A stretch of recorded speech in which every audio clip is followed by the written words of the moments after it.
Hello everyone. पिछले turn पे हम लोगों ने मूवमेंट ऑफ इनर्शिया का कंसेप्ट समझ लिया था, पैरेलल एक्सिस थ्योरम समझ लिया था और कुछ नोन फिगर्स थे उनका मूवमेंट ऑफ इनर्शिया का फॉर्मूला पता कर लिया था उनकी सेंट्रोइडल एक्सिस के अबाउट। तो अब समय आ गया कि हम न्यूमेरिकल प्रॉब्लम्स की तरफ जाएं मूवमेंट ऑफ इनर्शिया के। तो एक कंपोजिट फिगर हमने ले लिया यहां पर और क्वेश्चन ये है कि determine the movement of inertia about A. इस कोई ए पॉइंट है उसके अबाउट हमें मूवमेंट ऑफ इनर्शिया निकालना है। तो हमें सबसे पहले ए पॉइंट को देखना है। तो ए पॉइंट यहां पर मेंशन्ड है। अब बात आती है कि जब भी हमें मूवमेंट ऑफ इनर्शिया कैलकुलेट करना है तो हमें एक्सिस की जरूरत पड़ती है। एक्सिस क्लियरली लिखा होना चाहिए किस एक्सिस के अबाउट आपको कैलकुलेट करना है, और यहां पर तो पॉइंट मेंशन्ड है। तो जब भी इस तरीके से पॉइंट मेंशन्ड हो तो ये अंडरस्टूड है कि उस पॉइंट से गुजरने वाली एक्सिस के अबाउट आपको मूवमेंट ऑफ इनर्शिया डिटरमाइन करना है। अब ए पॉइंट से तो कोई भी एक्सिस गुजर सकती है, मींस इंक्लाइंड एक्सिस भी गुजर सकती है, और लेकिन आमतौर पर हम हॉरिजॉन्टल और वर्टिकल एक्सिस के अबाउट ही कैलकुलेट करते हैं। और कई बार हमें क्वेश्चंस में ये एक्सिस गिवन भी होती हैं और पॉइंट भी गिवन होगा, क्योंकि पॉइंट यहां पर ए के अबाउट निकालना है। तो इसका मतलब है कि हम ये बात समझ में आती है कि हमें मूवमेंट ऑफ इनर्शिया डिटरमाइन करना है about the axis through a. तो हमने एक हॉरिजॉन्टल एक्सिस बना दी, उसका नाम एक्स दे दिया, और एक वर्टिकल एक्सिस बना दी through A, that is Y. तो अब हमें इनके अबाउट मूवमेंट ऑफ इनर्शिया निकालना है। तो पहले हम एक एक्सिस को लेंगे। तो पहले हम हॉरिजॉन्टल एक्सिस को ले रहे हैं जिसका नाम एक्स है, which is passing through a. इसके अबाउट हम पूरे कंपोजिट फिगर का मूवमेंट ऑफ इनर्शिया निकालेंगे। उस समय वाई का कोई रोल नहीं होगा। तो जब एक्स का फिनिश हो जाएगा तो उसके बाद हम वाई के अबाउट कैलकुलेट करेंगे वन बाई वन। तो सबसे पहले हम इसको इस तरीके से कर रहे हैं। सबसे पहले हम लोग लिखेंगे कि about x axis through a, यानी कि ए से गुजरने वाली हॉरिजॉन्टल एक्सिस जिसका नाम एक्स रखा है उसके अबाउट हम पूरे कंपोजिट फिगर का मूवमेंट ऑफ इनर्शिया डिटरमाइन करेंगे। आपको वाई एक्सिस की फिलहाल जरूरत नहीं है, और वन बाई वन एक एक फिगर को इस एक्सिस के रेस्पेक्ट में देखेंगे। तो सबसे पहले हमारे पास हमने इसको जो कंपोजिट फिगर है इसको डिस्ट्रीब्यूट कर लिया। तो ये कंप्लीट एक रेक्टेंगल, एक हमारे पास एक कंप्लीट एक रेक्टेंगल हो गया, और ये हमारे पास एक ट्रायंगल है और एक रिमूव्ड सेमी सर्कल है, कटा हुआ सेमी सर्कल है। तो सबसे पहले हम लोग फिगर नंबर 1 लेंगे which is in the shape of a rectangle.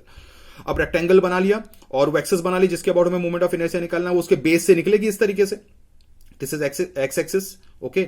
अब पैरेलल एक्सिस थ्योरम लगाना है। तो पैरेलल एक्सिस थ्योरम कहता है कि जब भी किसी फिगर का किसी एक्सिस के अबाउट यदि मूवमेंट ऑफ इनर्शिया निकालना है तो सबसे पहले उसका सेंट्रॉइड लोकेट कर लिया, सेंट्रॉइड लोकेट कर लेते हैं और उससे उसकी सेंट्रॉइडल एक्सिस गुजार देते हैं। तो ये this is the centroidal axis of the rectangle, उसके बीच से चल रही है। तो और हमें निकालना है एक्स एक्सिस के अबाउट। तो और फिर हमें उन दोनों एक्सिस के बीच का जो डिस्टेंस है उसकी भी जरूरत पड़ती है। अब चूंकि ये एक्सिस इसके बिल्कुल बॉटम से निकल रही है, इसके टच करते हुए निकल रही है, जिसके अबाउट हमें मूवमेंट ऑफ इनर्शिया निकालना है, दैट इज एक्स एक्सिस, और रेक्टेंगल का सेंट्रॉइड बिल्कुल हाइट के मिड पर होता है। तो इस वाई को निकालना कोई भी कठिन काम नहीं, it will be exactly half of this height. अब आप रेक्टेंगल के डायमेंशंस देख सकते हैं। एक डायमेंशन आपका 5 है और ये जो डायमेंशन यहां पर है उसको आप यहां से देख सकते हैं, that is 6 metre. So B will be 5 and this D will be 6 metre. So this gap between the two axes can easily be written as that is d by 2 and that is equal to 6 by 2 and that is equal to 3. अब parallel axis theorem का use करते हैं। तो हमें निकालना किसके about है? हमें निकालना है एक्स एक्सिस के अबाउट। तो हम लिखेंगे I1x मींस पहले फिगर का एक्स एक्सिस के अबाउट। तो पैरेलल एक्सिस थ्योरम कहता है किसी भी एक्सिस के अबाउट निकालना है तो जो सेंट्रॉइडल एक्सिस के अबाउट जो उसका मूवमेंट ऑफ इनर्शिया होगा दैट इज IgG1 प्लस उसमें एक पार्ट ऐड कर देंगे that is area into distance का स्क्वायर। इन दोनों के बीच का जो परपेंडिकुलर डिस्टेंस है उसका स्क्वायर ऐड कर देते हैं। अब चूंकि ये रेक्टेंगल है तो रेक्टेंगल का मूवमेंट ऑफ इनर्शिया सेंट्रॉइडल के about that is BD cube by 12। चूंकि हॉरिजॉन्टल एक्सिस चल रही है तो हॉरिजॉन्टल में आपका फॉर्मूला BD क्यूब बाई 12 होता है, प्लस एरिया। अब एरिया रेक्टेंगल का निकालना, एरिया रेक्टेंगल का area is simply 5 into 6 that is equal to 30 and the distance between the two axis that is 3। तो ये हो जाएगा 3 का स्क्वायर, ओके। अब बी की जगह हम वैल्यू पुट कर सकते हैं। बी की वैल्यू हो जाएगी 5 इंटू 6 का cube divided by 12 plus 30 into 3 का स्क्वायर 9, यानी कि 3 9 जा 270, ओके। तो इस वैल्यू को हम इजीली कैलकुलेटर से कैलकुलेट कर सकते हैं। अब बात यह है कि व्हाट अबाउट द यूनिट। चूंकि ये डायमेंशंस हमारे मीटर में दे रखे हैं, यानी कि जो भी आपका निकलेगा that will be metre to the power 4 because movement of inertia of area की यूनिट होती है डिस्टेंस टू द पावर 4। तो this is I1x, okay. Now second figure की बात आती है that is figure number 2। Now we are discussing about figure number 2। तो figure number 2 पर आते हैं। तो फिगर नंबर 2 देखिए हमारा एक सेमी सर्कल है और सेमी सर्कल को ड्रॉ कर लेते हैं। तो सेमी सर्कल हमने ड्रॉ कर लिया इस तरीके से, ये, और वो पॉइंट मेंशन कर देते जिससे एक्सेस गुजारनी है। तो ए पॉइंट है इसके अबाउट, आप देख सकते हैं यहां पर बिल्कुल बॉटम से ये भी निकल रही है। तो अब हमारे पास इस सेमी सर्कल का मूवमेंट ऑफ इनर्शिया इस एक्स एक्सिस के अबाउट डिटरमाइन करना है। तो हम ऐसा कर सकते हैं कि सबसे पहले इसका सेंट्रॉइड लोकेट कर लेते हैं। तो हमें पता है सेमी सर्कल का सेंट्रॉइड सेंटर से कुछ इतनी डिस्टेंस पर होता है, और ये जो डिस्टेंस होता है वे हमें ये वेल नोन है, that is this is 4r/3π। और इससे हम एक इसके सेंट्रोइडल एक्सिस तरीके से गुजार सकते हैं, क्योंकि हमें एक्स एक्सिस के अबाउट निकालना है तो उसके पैरेलल ही एक्सिस लेनी है, और इसको हम लोग नाम दे सकते हैं दैट इज G2। हमें एक्स एक्सिस के अबाउट निकालना है तो हम इस तरीके से लिख सकते हैं कि फिगर नंबर 2 का यदि एक्स के अबाउट निकालना है तो फिगर नंबर 2 का अपनी centroidal axis plus area into the distance का square between the two axis, तो ये इनके बीच का गैप होगा। This gap is very easily can be written as, ये सीधे सीधे इक्वल टू हो जाएगा 4r/3π के, यानी कि y is nothing but 4r/3π। Radius आपके पास गिवन है that is 2, that is 4 into 2 that is equal to 8/3π। इसको आप कैलकुलेटर से इजिली डिटरमाइन कर सकते हैं। ओके अच्छा, अब उसके बाद चूंकि ये सेमी सर्कल है, अब सेमी सर्कल के केस में आपको दो फॉर्मूले बताए गए थे कि सेमी सर्कल केस में एक फॉर्मूला होता है उसकी सेंट्रोइडल एक्सिस के about 0.00686 diameter to the power 4, और एक और रिजल्ट होता है सेमी सर्कल का उसके सेंट्रोइडल एक्सिस के अबाउट दैट इज πd4/128। लेकिन ये भी बताया गया था कि कब किस फॉर्मूले को यूज करना है। अब हमें इस सेंट्रोइडल एक्सिस को ध्यान से देखना है। ये सेंट्रोइडल एक्सिस सिर्फ सेंट्रोइड से गुजर रही है, ये सिर्फ सेंट्रोइड से गुजर रही है, और जब भी किसी सेमी सर्कल की सेंट्रोइडल एक्सिस सिर्फ सेंट्रोइड से गुजरती हुई आपको नजर आए तो in that case you have to use 0.00686d4। Okay, तो यहां पर हम यूज कर सकते हैं 0.00686 diameter to the power 4। Okay, area of semi circle well known है दैट इज πr²/2, क्योंकि पूरे सर्कल का एरिया πr² होता है divided by 2, and the distance between the two axis is 8/3π का होल स्क्वायर। अब आपके पास रेडियस 2 है तो डायमीटर को आप 4 पुट कर सकते हैं, सारी वैल्यूज पुट करके आप इसको निकाल सकते हैं, और इसकी भी जो यूनिट होगी that will be metre to the power 4। Okay, अब आते हैं हम थर्ड फिगर पे, figure number 3। Figure number 3 is a triangle, this is ये ट्राइंगल है, तो इस ट्राइंगल को ड्रॉ कर लेते हैं। यहां पर ये हो गया इस तरीके से। अब इसको हमने ड्रॉ कर लिया, तो अब इसका मतलब ये है कि हमें एक्सिस अब वो ड्रॉ करनी है, तो सबसे पहले पॉइंट को मेंशन कर देते हैं। तो वो पॉइंट ए यहां पर है, और ए से ये एक्सिस जो है इसके बॉटम को टच करते हुए निकल रही है, तो यानी कि हम इस तरीके से इसको कर सकते हैं, और इस तरीके से इसको अब इस एक्सिस के अबाउट हमें डिटरमाइन करना है। फिर आता है कि इस ट्राइंगल का सेंट्रॉइड पहले लोकेट कर लेते हैं, तो बेस इसका यहीं पर है 90 डिग्री के पास, तो यानी कि यहीं कहीं नजदीक कहीं सेंट्रॉइड होगा, तो इससे इसकी सेंट्रोइडल एक्सिस को इस तरीके से ड्रॉ कर सकते हैं, और इसको लिख सकते हैं G3। चूंकि बेस से जो डिस्टेंस होती है वो 1/3 होती है, दिस इज द बेस, यहां से 1/3 होती है, तो यानी कि अगर हम ये सेंट्रॉइड है भी इसका तो this distance will be equals to h/3, और वही हमारा इन दोनों एक्सिस के बीच का डिस्टेंस बन जाएगा। Now what about this height h? ये हाइट हमें यहां से दिख सकती है, दिस इज ये हाइट, ये पूरी यहां से यहां तक, दिस कैन बी 6, ये 6 हो जाएगी, तो h will be equals to 6। और इसका बेस यदि हम यहां से डिटरमाइन करना चाहते हैं तो ये पूरा लेंथ यहां से 5 है, ये पूरा 8 है, तो यानी कि इस ट्रायंगल का जो बेस हो जाएगा that will be simply equals to 3। Okay, तो अब y को हम लोग इजीली निकाल सकते हैं, y will be equals to h/3 that is equal to 6/3 that is equal to 2। अच्छा, अब ट्रायंगल का मोमेंट ऑफ इनर्शिया निकालना चाहते हैं तो हम लिख सकते हैं I3x will be equals to IgG3 plus area into Y का स्क्वायर। फॉर्मुला वही रहेगा पैरेलैक्सिस थ्योरम का। अब चूंकि हॉरिजॉन्टल केस चल रहा है तो यानी कि हम फॉर्मुला लिख देंगे BH³ डिवाइडेड बाई 36, और ट्रायंगल का एरिया आप इजीली डिटरमाइन कर सकते हैं, that is half into base into height and gap is 2 का स्क्वायर। आपके पास सारे डाटा हैं, आप इन सारे डाटा को यहां पर पुट कर सकते हैं, बी की वैल्यू, एच की वैल्यू, आप इजीली इस थर्ड फिगर का मोमेंट ऑफ इनर्शिया पता कर सकते हैं metre to the power 4। Okay, अब तीनों फिगर का निकल गया।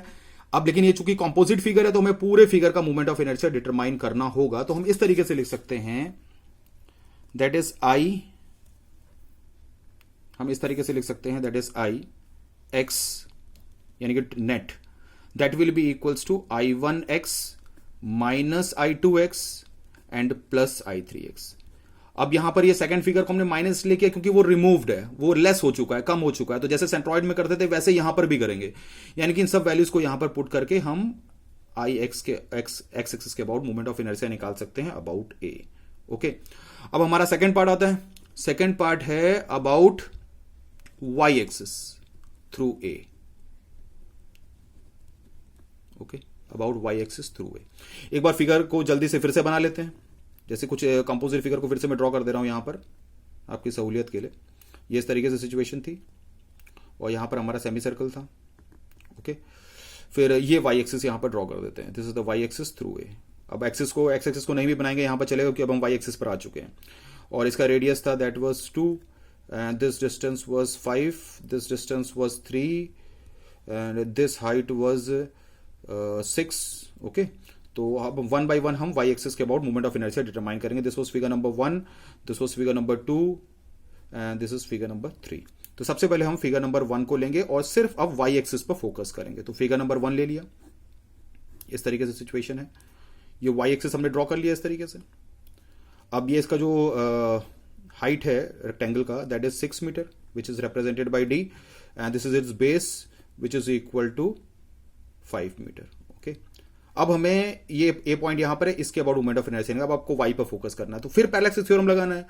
इस वाई एक्सिस के अबाउट निकालना है, तो सबसे पहले इस रेक्टेंगल का सेंट्रॉइड जो बीच में होगा उससे इसके सेंट्रोइडल एक्सिस इस तरीके से गुजार सकते हैं. उसका नाम आप रख सकते हैं GG1 पहले फिगर के नाम पर. अब चूंकि एक्सिस वर्टिकल हो चुकी है तो ये इन दोनों के बीच का गैप होगा. अब ये बिल्कुल टच करते हुए निकल रही है, तो इसका सेंट्रॉइड जस्ट एग्जैक्टली इस लेंथ के बी के हाफ पर होगा, यानी कि इस हॉरिजॉन्टल गैप को हम लोग x मान सकते हैं. तो x will be simply equals to 5/2, that is equal to 2.5. Okay, तो फिगर नंबर 1 का y के अबाउट निकालेंगे, तो फिगर नंबर 1 का अपनी centroidal axis plus area into the distance का square between the two axis, इन दोनों के बीच का जो डिस्टेंस होगा x. अब चूंकि अब एक्सिस वर्टिकल चल रही है, तो वर्टिकल के केस में आपका फॉर्मूला हो जाएगा db³/12. Area can easily be written as 5 × 6 and this is equal to 2.5 का square. Okay, and metre to the power 4. आराम से आप कैलकुलेटर में वैल्यू पुट करके इजीली डिटरमाइन कर सकते हैं, क्योंकि यहां पर आपको सीखना जरूरी है कि कैसे डिटरमाइन करना है. This is figure number 1. So now we are considering figure number 2. तो फिगर नंबर 2 की सिचुएशन ऐसी है, ये बनाया. ध्यान से अपने मेन फिगर को देखना है. ए यहां पर है, तो ए यहां पर इसके यहां पर एड्ज पर छूते हुए निकल रही है इस तरीके से, और ये इसका वाई एक्सिस है. ये ध्यान देना, कहीं गलत नहीं बना देना है वाई एक्सिस को, अन्यथा मूवमेंट ऑफ इनर्शिया की वैल्यू चेंज हो सकती है. अब इस वाई एक्सिस के अबाउट निकालना है, तो सबसे पहले इस सेमी सर्कल का सेंट्रॉइड लोकेट कर लेते हैं. सेमी सर्कल का सेंट्रॉइड यहां पर होगा, और अब चूंकि इस वाई एक्सिस के अबाउट हमें डिटरमाइन करना है, तो आपको ये इसके पैरेलल ही एक्सिस लेनी है इस तरीके से, और ये कहीं ना कहीं इसका सेंटर पड़ेगा. This is GG2. ओके, और ये इन दोनों के बीच का डिस्टेंस होगा. अब इस डिस्टेंस की बात करते हैं, चूंकि ये एक्सिस इसको टच करते हुए निकल रहे, तो यहां से यहां तक डिस्टेंस डेफिनेटली रेडियस के इक्वल होगा. तो यानी कि x जो उनके बीच का गैप होगा, that will be simply equal to radius and that is equal to 2. अब बात आती है IgG2 की. अब जब हम पैरेलल एक्सिस थ्योरम तो लिख लेंगे, लेकिन IgG2 जब हम लिखेंगे तो IgG2 का मतलब है कि सेमी सर्कल का मूवमेंट ऑफ इनर्शिया अपनी सेंट्रोइडल एक्सिस के अबाउट. तो जब सेमी सर्कल का अब यहां पर फिर से दो फॉर्मूले होते हैं, that is 0.00686 d4 semi circle के लिए, और एक और रिजल्ट होता है πd4/128. अब कंसेप्ट के हिसाब से देखें, जो ये सेंट्रोइडल एक्सिस है वो तो सेंट्रॉइड से तो गुजरेगी, लेकिन उसके साथ साथ वो सेंटर से भी गुजर रही है. तो जब सेंट्रॉइड और सेंटर दोनों से गुजरती है, तो हमें πd4/128 का इस्तेमाल करना है. और वैसे भी आप समझ लीजिए कि एक बार जब हॉरिजॉन्टल के अबाउट हम लोगों ने 0.00686 d4 यूज कर लिया, तो वो दोबारा यूज होगा नहीं. तो ऑब्वियस ही बात है πd4/128. लेकिन आप कंसेप्ट के हिसाब से ज्यादा देखिए, क्योंकि सेंट्रॉइड और सेंटर दोनों से गुजर रही है, तो we will use the result πd4/128. Okay, तो इसका मतलब है सेकेंड फिगर का जब हम y एक्सिस के अबाउट निकालेंगे, तो IgG2 plus area into x का स्क्वायर. तो now we will use the formula, that is πd4/128. Radius आपको पता है 2, तो डायमीटर आप 4 रख सकते हैं. एरिया पूरे सर्कल का एरिया πr² होता है, तो उसका हाफ कर देंगे क्योंकि सेमी सर्कल है, और जो इनके बीच का जो डिस्टेंस है वो हमें सीधे रेडियस के इक्वल दिख रहा है, तो दैट इज 2 का square. Okay, metre to the power 4. आराम से आप रख सकते हैं वैल्यूज को.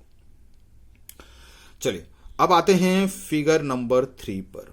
तो फिगर नंबर 3 की बात आती है, तो फिगर नंबर 3 यहां पर देखते हैं इस तरीके से. दिस इज, ये ट्रायंगल है. अब इस ट्रायंगल को हमने बना लिया इस तरीके से यहां पर, लेकिन आपको यह ध्यान देना है जब इस ट्रायंगल को हम बना रहे हैं, तो ठीक है, और वाई एक्सिस जरूर बनाना है. कहां पर? अब इसको टच करते हुए नहीं बना देना. यहां ध्यान देना है कि ये फिगर और इस एक्सिस के बीच में काफी डिस्टेंस है, तो इसका मतलब है कि कहीं साइड से इस तरीके से ये वाई एक्सिस निकल रही है. ये जरूर बनाना, गलती ना हो जाए वाई एक्सिस. और यहां पर कहीं पॉइंट आप ए मेंशन कर सकते हैं. अब बात आती है फिर वही पैरेलल एक्सिस थ्योरम लगाना है, तो फिर ट्रायंगल का सेंट्रॉइड पहले होगा. ट्रायंगल का सेंट्रॉइड बेस के नजदीक होगा यहां पर, ये इस तरीके से इसकी सेंट्रोइडल एक्सिस होगी, दैट इज GG3. और ये चूंकि बेस से पढ़ रहे हैं, तो अगर ये इसका बेस B है और ये इसकी अगर हाइट H है, तो इसका बेस हमने पहले ही दिया, that was equal to, base हमारे पास 3 था और height that was given to be 6. Okay, अब ये बेस से पढ़ रहा है, तो हमें पता है कि ये जो डिस्टेंस पहले पता कर लेते हैं. This distance will simply equals to 1/3, that is B/3, क्योंकि जो जितना ये साइज होता है उसका 1/3 होगा, क्योंकि बेस के नजदीक पड़ता है, तो बेस से 1/3 होता है और कोने से 2/3 होता है. तो अभी हम पहले यहां से लिख लें B/3. लेकिन जहां तक बात आती है गैप की, ये गैप नहीं है, गैप तो इन दोनों के बीच का जो डिस्टेंस होगा वो इस y एक्सिस और GG2 के बीच में, GG3 के बीच में निकालना है, तो gap will be this complete will be the gap, that is x, क्योंकि एक्सिस यहां पर नहीं है। अब हमें पता है कि ये जो एक्स्ट्रा डिस्टेंस यहां से यहां तक है वो हम देख सकते हैं, ये रेक्टेंगल ने जो साइज कवर किया दैट इज 5, तो यानी कि ये जो डिस्टेंस हो जाएगा that will be equals to 5। तो इसका मतलब है जो हमारा जो गैप हो जाएगा x that will be equals to 5 plus b/3। Okay 5, अब b चूंकि हमारा 3 है तो 3/3 1 हो जाएगा, यानी 5 + 1 टोटल वैल्यू हो जाएगी 6। तो यानी कि मोमेंट ऑफ इनर्शिया आप लिख सकते हैं I3y will be equals to IgG3 plus area into x का स्क्वायर। अब चूंकि फिर से केस ट्राइंगल का है और ट्राइंगल का जब वर्टिकल सेंट्रोइडल एक्सिस के अबाउट होता है तो फॉर्मूला हो जाता है HB³/36, और ट्राइंगल का एरिया हम जानते ही हैं, half into base into height, और इनके बीच का जो गैप है वो हमने 6 निकाल ही लिया था, दिस वाज 6, तो यहां पर हम 6 का स्क्वायर रख सकते हैं, सारी वैल्यूज को हम पुट कर सकते हैं m⁴। ओके सो तो फाइनल जो मूवमेंट ऑफ इनर्शिया होगा Iy वो उसी तरीके से निकाला जाएगा जैसे हमने x के अबाउट निकाला था, दैट वाज I1y माइनस, क्योंकि हमने सेकंड फिगर जो है वो रिमूव्ड है, I2y एंड प्लस I3y। इस तरीके से आप इजीली डिटरमाइन कर सकते हैं movement of inertia using parallel axis theorem.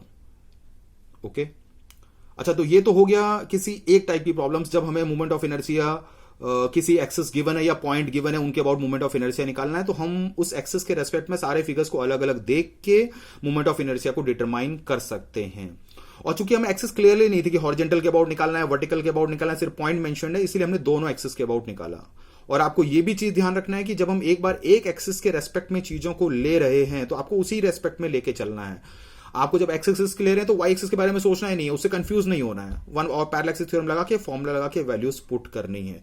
तो इसका मतलब है कोई इतना टफ नहीं है कि स्टूडेंट्स उसको आराम से कर सकते हैं, कोई दिक्कत इस तरीके से नहीं है। और अगर कोई फिगर रिमूव्ड है तो उसको फाइनल मूवमेंट ऑफ इनर्शिया में आपको माइनस भी करना है, इस चीज का आपको ध्यान रखना है जैसे यहां पर आपका मेंशन्ड है। तो नेक्स्ट वीडियो में हम कुछ और न्यूमेरिकल प्रॉब्लम्स करेंगे, एक्सिस को चेंज करेंगे और देखेंगे उनके अबाउट कैसे मूवमेंट ऑफ इनर्शिया डिटरमाइन होता है। Thank you very much.